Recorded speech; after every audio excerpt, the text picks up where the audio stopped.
text, the schema file, and today we are just going to dive right into putting things in progress. So forgive me for starting the application earlier. Yeah, I just started it now. So if you notice, it's still how it used to look like. Yeah, with tailwind and everything configured. So this is how a Phoenix application will look like if you just started new. So let's dive in. Oh god.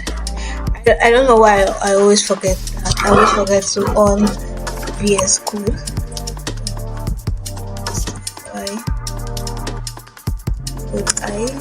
We're gonna start. Yeah, so you might not see my face properly because of the lights, but you can hear my voice. I don't really think it's my face really makes a difference. Thank you. So we're gonna do it live. So I think we've done the user live. We're just going to do some mounts like dev module. Sorry, this is not.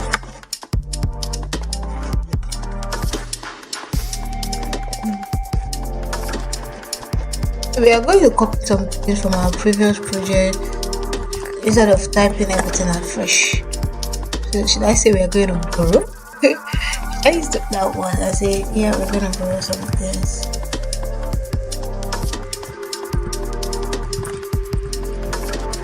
Okay.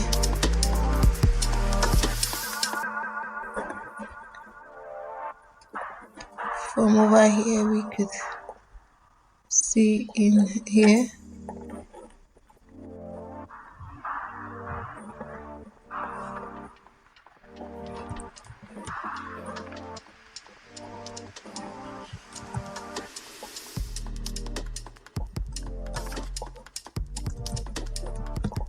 So I can just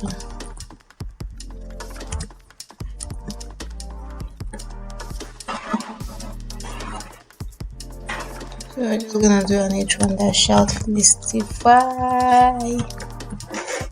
Yeah, so it's gonna shout Listify. So there's not much configuration, you don't really see anything. So in our router we're gonna use live, so we're gonna comment this. I'm gonna say live.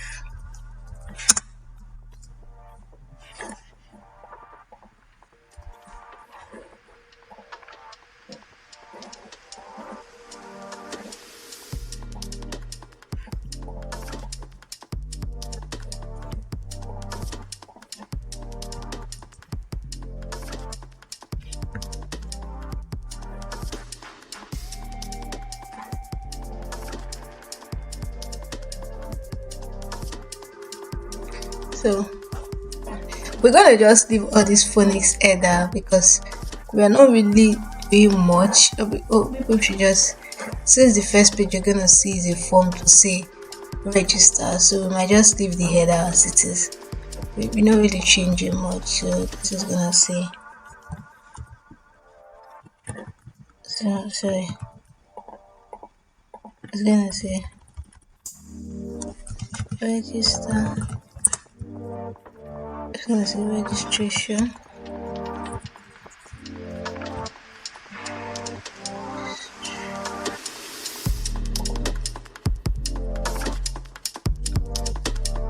So we're gonna leave it as register right now.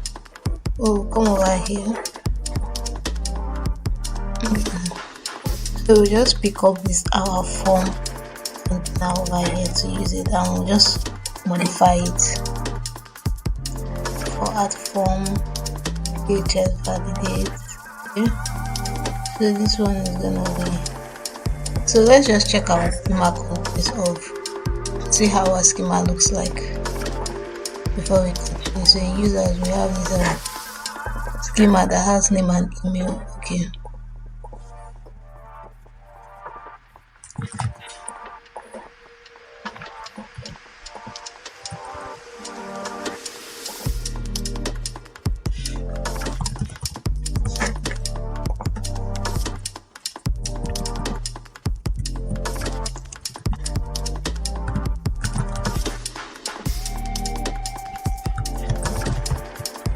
So we have not, if you notice, we haven't done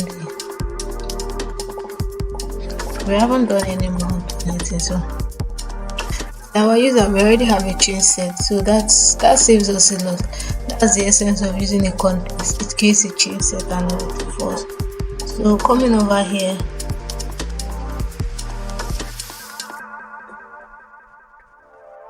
so permit me, we might just would copy here's our schema, and so let's just now the amount but now there are still gonna be some changes, so we'll just meet me. Okay, but you're gonna see the changes we're gonna do to it. So now our amount, so we're not using URL, so this is one word to alias. So come over here and alias, that's an alias. The next one is gonna be these are over here.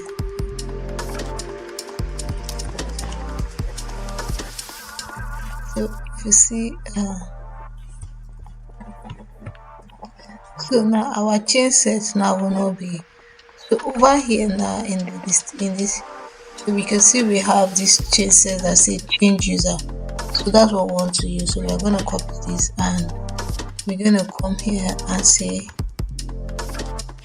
users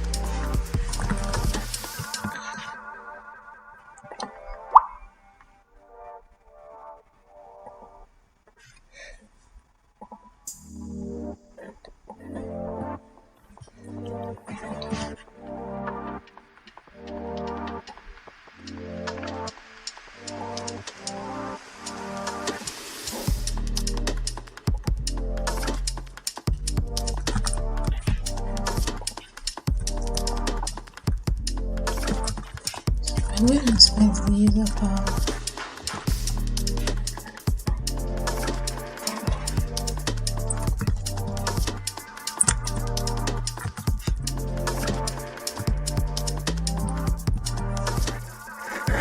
Now over here we're just going to change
in the submit. We'll just make it a simple submit, and so we said something that if change set, so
This is the form now.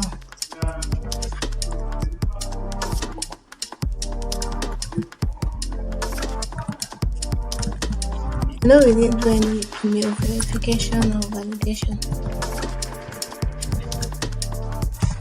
So we are going to put that in place. So let's see what happens.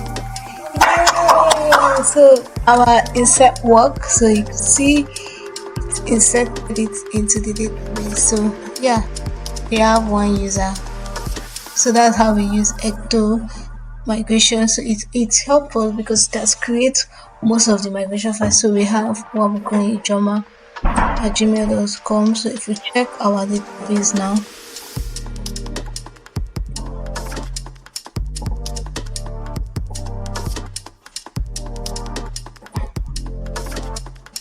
yeah, so we have one user already. Now we might want to do a flash message and everything. Yes, so that it tells us this user has been verified. And let's just create let's go to our items page. I want it to be direct to this page.